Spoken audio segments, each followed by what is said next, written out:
চাৰিআলি শিৱ মন্দিৰৰ সমীপত অনুষ্ঠিত কৰা মাহেকীয়া শ্ৰদ্ধাঞ্জলি অনুষ্ঠানত সৰ্বমন্ত্ৰী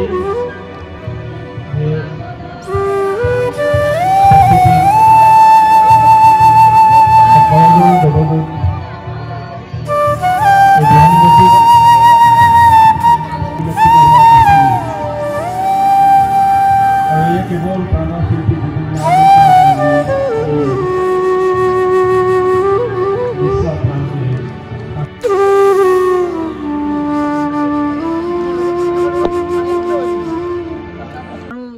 তাতে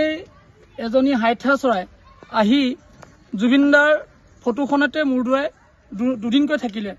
আৰু যোৱাকালি সেই হাইঠা চৰাইজনী ইতিমধ্যে মৃত্যু হৈছে আৰু সেয়েহে সোৱণশিৰি কৈৱৰ্ত উচ্চ মাধ্যমিক বিদ্যালয়ৰ সমূহ ছাত্ৰ ছাত্ৰী আৰু শিক্ষক গোট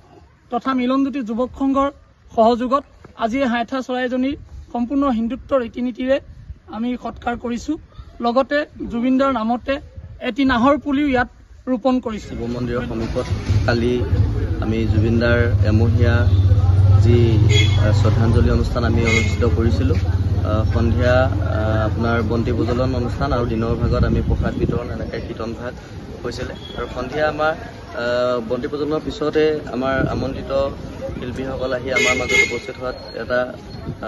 গীতৰ শৰাই আমাৰ মাজত হ'ল আৰু তাৰপিছতে আমি 10 বজাত আমাৰ অনুষ্ঠান সামৰণি মাৰি আমি সকলো ঘৰা ঘৰি হ'লোঁ আৰু ৰাতিপুৱা আমি আহি প্ৰত্যক্ষ কৰোঁ আমাৰ যি জুবিনদাৰ প্ৰতিছবি আছিলে আমি লগাই থোৱা তাতে মানে দুজোপা আহঁত গছ আছিলে। এই আহঁত গছ দুজোপা পৰা হাইঠা চৰাই এজনী আহি তলত মানে জুবিনদাৰ ফটোৰ ওচৰতে পৰি পিনি জুবিনদাৰ ফটোখনলৈ চাই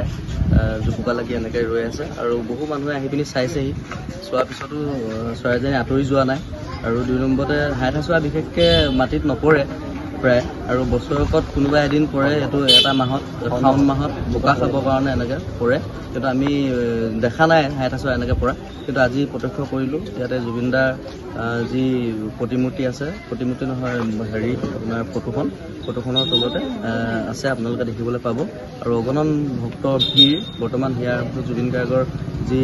ফটোত হাইঠাজনী পৰিছে তাক চাবৰ কাৰণে অগণন ৰাইজৰ ভিৰ হৈছে। ইয়াৰ পৰা আমি বুজিব পাৰিছোঁ যে জুবিনদা সঁচাকৈ মহান, জুবিনদা সঁচাকৈ এজন ভগৱান আছিল আৰু তেখেতে আজি আমাক এই বেবেজীয়াবাসী ৰাইজক দেখা দিছে।